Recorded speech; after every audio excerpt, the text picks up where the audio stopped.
Bienvenidos una vez más a Pregúntale al Especialista aquí en Radio y Televisión de Guerrero. Soy Rodrigo Ferrusca y les doy la más cordial bienvenida. Como ya lo habíamos comentado y lo habíamos prometido, necesitábamos platicar de nueva cuenta con nuestro invitado del día de hoy. Usted ya lo ha visto, comentábamos incluso, pues bueno, él fue el padrino del programa. Con él iniciamos esta serie de programas hablando justamente del cáncer de mama. Esto fue justo en el mes de octubre, cuando se hace este mes de concientización sobre el tema, hace ya 1 año y medio aproximadamente, y pues hoy nos acompaña de nueva cuenta el doctor Gilberto Solano. Él es ginecólogo, obstetra con especialidad en oncología ginecológica. Gracias de nueva cuenta, gracias por estar aquí con nosotros. Y pues se quedaron temas, digamos que en el tintero. Ya pudimos platicar acerca de lo que hace un ginecólogo, lo que hace un obstetra, de qué van estas especialidades, pero también hay subespecialidades dentro de la ginecología. Y hablar del tema oncológico, hablar del cáncer y sobre todo en esta parte, como lo comentaba doctor en el programa anterior, muy íntima del ser humano, es muy delicado y es importante que se mantenga siempre informado. Claro, de hecho es la especialidad que está en boga actualmente en ginecología. El cáncer ginecológico es uno de los más comunes a nivel mundial. El cáncer de mama es el que se lleva por mucho a todos, es el tumor número 1 del mundo, es 7, 8 veces más común que cualquier otro tumor, contando de el tumor de pulmón, el hígado, el que ustedes quieran, sea hombres o mujeres, cáncer de mama está en número 1, ¿no? Uh-huh. Y de ahí vienen otras variables, ¿no? Donde se ha enfocado esta especialidad en el enfoque de, cáncer cervicuterino, que es muy común, de hecho es el más popular de todos, pero no es el mayor, pero es en el que se generan más detecciones oportunas. Cáncer de endometrio, que es una de las patologías que está más subestimadas de todos y que está muy presente en nuestro entorno social. Y ovario, que se llama el gran asesino silencioso. Uh-huh. El cáncer de ovario, hemos tenido varias pacientitas que llegan en estadios avanzados. ¿Por qué? Porque tienen varias sintomatologías que pasan desapercibidas y no acuden, ¿no?, a una revisión. Y otro tipo de tumores como los sarcomas, el cáncer de vulva, cáncer de vagina, linfomas, entre otros, ¿no?, que pueden presentarse dentro de la detección integral de las pacientes en cáncer ginecológico. Que justamente eso es donde hemos hecho hincapié en cada oportunidad y cada intervención de este espacio, en la detección oportuna, que obviamente pues se traduce en acudir al especialista para prevenir enfermedades, claro, ¿no? Entonces, justo ahí es donde recae la importancia o muchas veces la efectividad de los tratamientos a los que las pacientes se someten, ¿no? Claro, sí, de hecho, aquí hacemos hincapié en la detección oportuna. Uh-huh. A nivel nacional, a nivel estatal, se están formando varios programas para detección oportuna de los 2 principales cánceres, mama y cervicuterino. Uh-huh. Pero el enfoque principal en cáncer es detectarlo y tratarlo a tiempo. Y con ello la sobrevida de nuestras pacientes va a ser como cualquiera de todos nosotros. Es importante porque el diagnóstico de cáncer como tal tiene un impacto emocional, un impacto en la calidad de vida de la paciente. Alguien que tenemos un diagnóstico de cáncer piensa, me voy a morir, ¿sí? Y entonces nosotros ahí es donde entramos, saber, enfocar a la paciente en qué estadio está, cuáles son las alternativas que se llevan para tratamiento, cuáles son las ventajas de llevar a cabo un tratamiento, porque hay pacientes que deciden ya no tratarse, y con ello, la sobrevida que se presente, las alternativas que tenemos en nuestro entorno para el tratamiento de este tipo de tumores. Claro. Entonces, por ahí es la importancia, porque el cáncer sí se enfoca más en el proceso de decir, tengo cáncer, voy a morir. Y no, es un enfoque mucho más amplio. De hecho, dentro de aquí de las anotaciones está que el 50% de las mujeres con diagnóstico positivo no presentan ningún antecedente. Y esta premisa va justamente ligada a la siguiente pregunta. Hemos escuchado que si hay antecedentes genéticos, hereditarios, de cáncer en familiares, seguramente tú también lo vas a tener. Puedes tenerlo, o sea, hay patologías que están muy orientadas a a funciones genéticas. Por ejemplo, cáncer de mama está relacionado con un gen que es el BRCA1 o BRCA2. Ese gen también puede estar relacionado a cáncer de ovario, cáncer de endometrio, cáncer de colon, cáncer de páncreas, entre otros, ¿no? Entonces estamos hablando de diversos tipos de cáncer relacionados a una anomalía genética. Pero hay cánceres que tienen un cierto vector. Por ejemplo, cáncer cervicuterino no tiene una correlación con ningún factor genético. Obviamente, si mis familiares tuvieron cáncer cervicuterino y todo lo demás, tengo mayor predisposición, pero tiene un vector que es la infección por el virus del papiloma humano. Se dice que no puedes tener una paciente con cáncer cervicuterino si no hay una infección de virus del papiloma humano. Es muy diferente que tengamos la infección del virus, puede que no tengamos cáncer, pero para tener cáncer cervicuterino tienes que presentar infección por el virus del papiloma humano. Y otros cánceres, por ejemplo mama, tienes cofactores de riesgo, en los cuales el principal y actualmente el número 1 es la obesidad.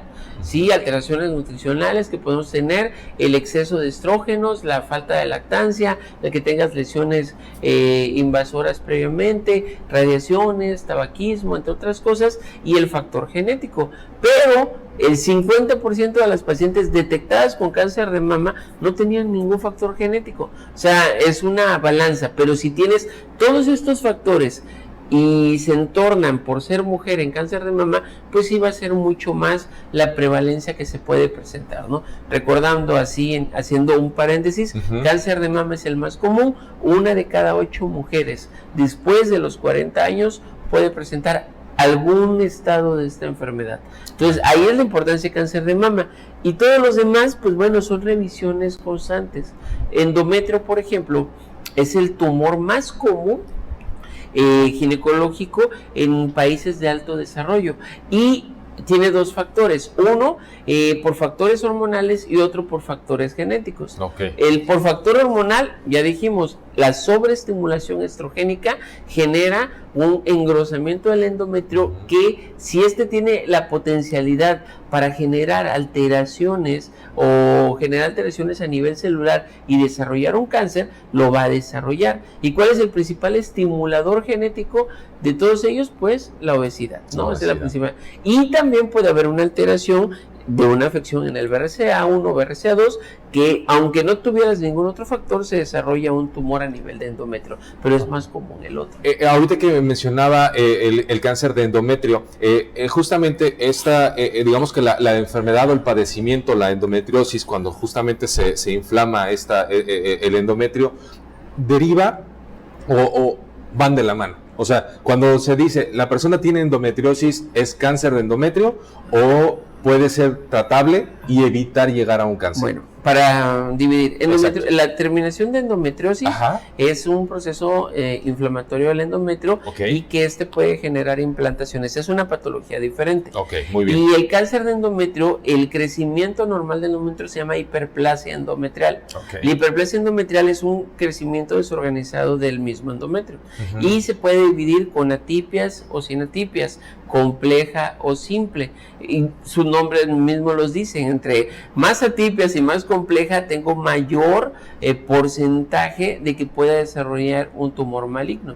Entre menos atipias y si es simple o no es compleja, pues el riesgo de presentar un tumor maligno es menor. Pero ¿cómo se diagnostica el cáncer de endometrio? Las pacientes llegan con nosotros por sangrados menstruales abundantes. Son pacientitas que normalmente llegan a la valoración, les dijeron que tenían miomas, les dijeron que tenían otras patologías que generan sangrados, estaban llenas de hormonas, les aplicaron inyectables para disminuir su sangrado, estaban con anticonceptivos, estaban tratadas y en ninguna de ellas hicieron algo muy importante, tomar una biopsia del endometrio. Se dice que, por eso comenté lo de las revisiones ginecológicas, aquella mujer que tenga un endometrio más con un grosor entre 10 y 14 milímetros en edad reproductiva, hay que tomar una biopsia, siempre y cuando, pues obviamente tenga la sintomatología. Más de 14 milímetros, pues bueno, ya de cajón estamos sospechando algo malo y tomamos biopsia. Mujeres en etapa de la menopausia que tengan endometrios entre 3 y 5 milímetros, y más gruesos que ellos, tomar biopsia. Y en algunos casos pasa desapercibido, no lo hacemos, vemos que la pacientita sigue sangrando, reviso el endometrio y la dejo pasar. Y al rato debutan con un cáncer endometrial.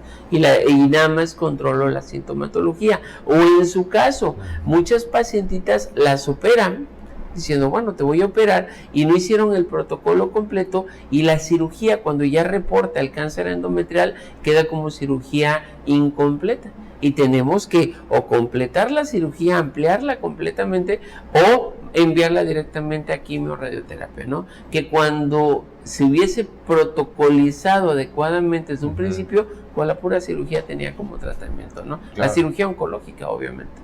Y digo, muchas veces, y ahorita yo creo que toca un tema muy importante. Tengo un minutito antes de irnos a pausa, pero a lo mejor igual comentarlo, okay, ¿no? Es una cuestión también que tiene que ver mucho con la experiencia, con el expertise y con el conocimiento, ¿no? La preparación de la persona. Y por eso la importancia de estar siempre, hablamos de certificaciones, hablamos de evaluaciones, de aprobación por comités, por asociaciones, ¿no? Que se encargan justamente de regular todo esto. Vamos a hacer una pausa, doctor. Claro. Vamos a seguir platicando de la importancia de la ginecología, la oncología dentro también de la ginecología y por supuesto de la mano de un especialista. Es el doctor Gilberto Solano. Regresamos, esto es Pregúntale al Especialista.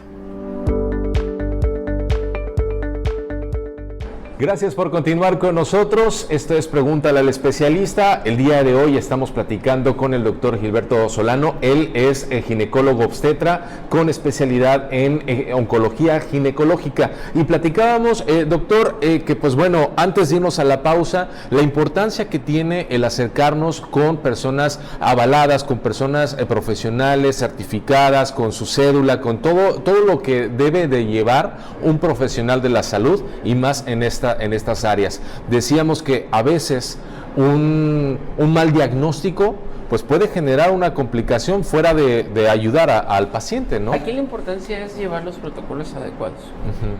Como ya hemos hecho énfasis y por lo cual se había generado esta subespecialidad, era para enfocar realmente el protocolo hacia este tipo de pacientes.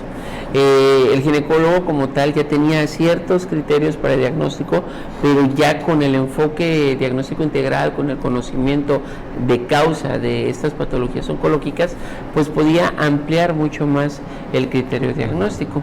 Es importante también la capacitación. Actualmente, bueno, por suerte hay institutos o en algunos hospitales, escuela que tenemos, se han capacitado a los médicos para que tengan una detección desde las bases, no solamente un médico con la especialidad o la subespecialidad, sino que cuando ya llegues con el especialista, el subespecialista, lleves todo el protocolo de diagnóstico previo.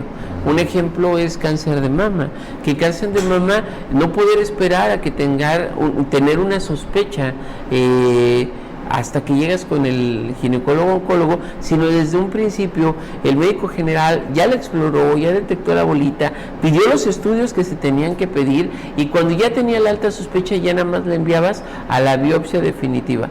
O en el caso de los ginecólogos, también ellos ya tenían la bolita, poder tomar la biopsia y ahora sí, ya con el diagnóstico integrado, enviarla con el ginecólogo oncólogo y él encargarse del tratamiento definitivo. Esa es la importancia de todo lo que has comentado, de la capacitación, certificación, valoraciones, personas que estén preparadas para llevar a cabo los diagnósticos y hacer lo correcto con nuestras pacientes.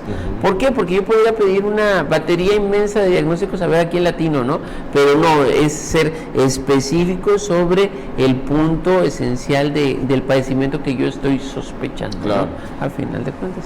Pues bueno, doctor, pues estamos entrando a la recta final del programa. Ya platicamos pues del cáncer de mama, que decimos es el número 1, ¿no? Que, claro, que tiene la mayor tasa de casos a nivel incluso mundial. Hablamos también del cáncer cervicouterino, que aquí algo importante que se mencionaba es que es generado por un vector que es el virus del papiloma humano, ¿no? Claro. Entonces eso es importantísimo. De ahí también la prevención y la detección de hacer las pruebas del Papá Nicolau y todo eso. Hablamos también del cáncer de endometrio, ¿no? Cuando el endometrio se engrosa y puede generar complicaciones y alteraciones. pero hay también otros tipos, y me mencionaba al principio del programa cáncer de ovario, por ejemplo. Ese también, ¿qué tan común o qué tan frecuente es? Es muy frecuente. De hecho, se llama el cáncer el asesino silencioso. Al final, ¿por qué? Se dice que las pacientitas con cáncer de ovario crecen en un mar de antiácidos. ¿Qué quiere decir? Son pacientitas que tienen años tratadas por enfermedad intestinal, por gastritis, por colitis, todo, y te llegan con las bolsitas llenas de antiácidos, ¿no? Con medicamentos, y nunca se realizaron un ultrasonido. Cuando las revisas encuentras tumores gigantes, ¿no? El problema del cáncer de ovario que no ha existido un screening como tal para el diagnóstico, o sea, como el Papa Nicolau, que tengo que acudir cada año a hacer un Papa Nicolau. En el cáncer de ovario todavía no entra como criterio de que tienes que estar acudiendo cierto periódico de tiempo para poder ver que tus ovarios se encuentren bien. Okay. Lo ideal es que cada vez que vas a tu consulta ginecológica, por ejemplo, vas por una infección vaginal, pues el ginecólogo mínimo en algún momento te diga, ¿sabes qué? Voy a revisar cómo está tu útero y tus ovarios, ¿no? Para ver que no encontrarte una sorpresa. El problema del cáncer de ovario se divide en dos grandes grupos. Hay unas subdivisiones, pero los dos grandes grupos se llaman germinales y epiteliales. Y dirás, bueno, ¿y eso qué tiene que ver? La importancia es la edad de la presentación. Okay. Tumores germinales son tumores que se derivan específicamente de eso, de las células germinales. ¿Cuáles son? Los óvulos, ¿no? En el caso de la mujer. Se presenta en mujeres jóvenes en la mayoría de los casos. Se dice que sospechas en mujeres menores a 35 años. Es uno de los tumores ováricos más comunes que vamos a encontrar en mujeres en la adolescencia, en edad reproductiva temprana, entre otros, ¿no? Okay. Y los tumores epiteliales, bueno, su nombre lo dice, vienen del epitelio del ovario, o sea, de la capa externa. Y esos tumores son mucho más comunes en mujeres mayores a 35 años. Tenemos otras subdivisiones: seroso, mucinoso, borderline, células claras, entre otros, ¿no? Que podemos tener. ¿Y cómo saber cada quien? Número uno, lo sospechas por la edad. La otra, se sospecha por el tipo de marcadores tumorales que solicitas. ¿Por qué la importancia de los marcadores tumorales? Porque el oncólogo va a poder saber con ellos cuál es el crecimiento, grado de crecimiento tenemos, y saber el abordaje quirúrgico que voy a llevar a cabo. No es lo mismo tener un tumor gigante de ovario que tú pides marcadores, y si son correctamente pedidos, son marcadores negativos, bueno, yo ya sé que ya nada más voy a ir por el tumor de ovario y posiblemente no haya ningún problema. Pero si estos marcadores son positivos, aunque el tumor no sea muy grande, mi abordaje quirúrgico ya va a ser en algo que se enfoca, que se llama rutina de ovario, que es una cirugía mucho más grande, que no solamente involucra el ovario, involucra los dos ovarios, el tumor, el útero, la disección linfática pélvica, la disección paraórtica, en algunos casos hasta el apéndice se quita, y obviamente otras estructuras que se llevan a cabo o que disecamos en el momento de la cirugía. O sea, se vuelve una cirugía mucho más amplia de lo normal, pero no la voy a hacer en cualquier paciente, la hago en una paciente con sospecha o que sus marcadores están alterados, ¿no? Y eso se lo expresas a las pacientitas, que la cirugía cambia radicalmente de solamente quitar la bola a quitar completamente todo. Y en las niñas está más enfocado, en mujeres jóvenes, también tener esos marcadores, y en la gran disyuntiva es, ya tengo cáncer, tengo los marcadores positivos, tengo el tumor, quitaré todo. ¿Qué hago? Claro. Así, pero oigan, no tengo bebés, tengo 21 años, 22 años, soy una niña de 12 años y todo. Bueno, también hay alternativas, dependiendo el tipo de tumor, para llevar a cabo alternativas conservadoras de la fertilidad, con el hincapié de que si hay datos de recurrencia o el tipo de tumores de alto grado, pues bueno, en ese preciso momento llevamos a cabo ya tratamientos oncológicos integrales, pero si no, pueden ir relacionados con el tratamiento de conservación de la fertilidad. O sea, sí son tumores que tienen una amplia gama en su diagnóstico, es muy amplio su subdivisión, y también los dos grandes grupos de presentaciones. Y el gran problema de este tipo de tumor de ovario es que tiene un porcentaje de mortalidad muy alto por el momento de la detección. No es lo mismo detectar un tumor en estadio 1 que tu porcentaje puede ser del 1 hasta el 16% de muerte a 5 años, a tener un tumor en estadios avanzados, que tu porcentaje de sobrevida a 5 años sea del 16%, o sea, tienes una mortalidad literalmente del 84%, sí. O sea, es muy alto, claro, el porcentaje. Entonces, de eso depende. Hemos tenido artistas, por ejemplo, como Edith González, que fue que murió por cáncer de ovario, y entonces aquí importa la detección oportuna. Eso es digamos que es el principal reto, ¿no? Así en general, mencionaba en este caso la detección oportuna, en particular de manera muy específica para el tumor de ovario. ¿Qué es lo más recomendable? El ultrasonido. El ultrasonido. O sea, siempre la mayoría de las pacientitas llegan con nosotros y pues llegan con una anomalía, ¿no? Llegan con un trastorno intestinal. Pero a toda tu paciente ginecológica tendrías que ofrecerle, si no ha iniciado vida de pareja, bueno, tu ultrasonido pélvico bien elaborado, bien desarrollado, y ahí puedes determinar si hay alguna alteración.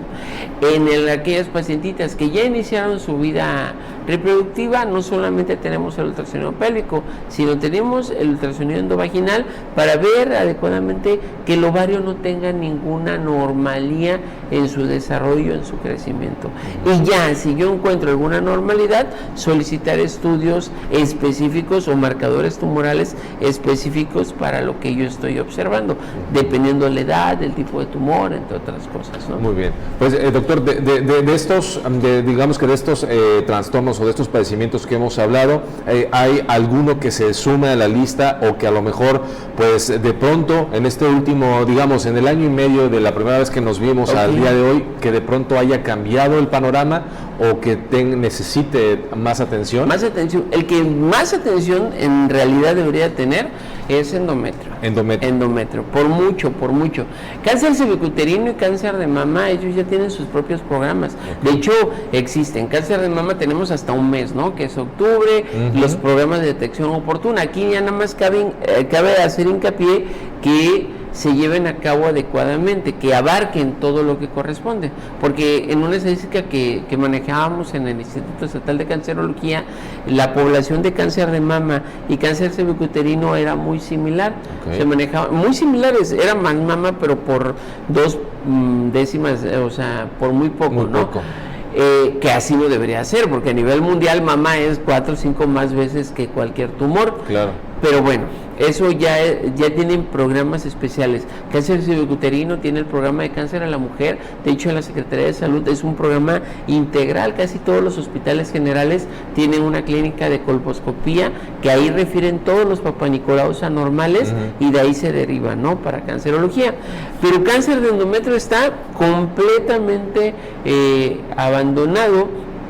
Quitando, dicen, ovario, ¿por qué no? Bueno, ovario entra dentro de las detecciones ginecológicas integrales, pero endometrio está subdiagnosticado, no lo pelan. Y en la normotecnia, de hecho, a nivel mundial, cuando nosotros pensábamos que era cáncer de endometrio era número 1 después de mama. O sea, tú quitas mama y endometrio a nivel endometrio. Es el más común de los cánceres ginecológicos a nivel mundial, principalmente en países de alto desarrollo. En nuestro entorno lo tenemos y está presente, y es uno de los tumores más comunes, pero que muchas veces se diagnostican después del evento quirúrgico.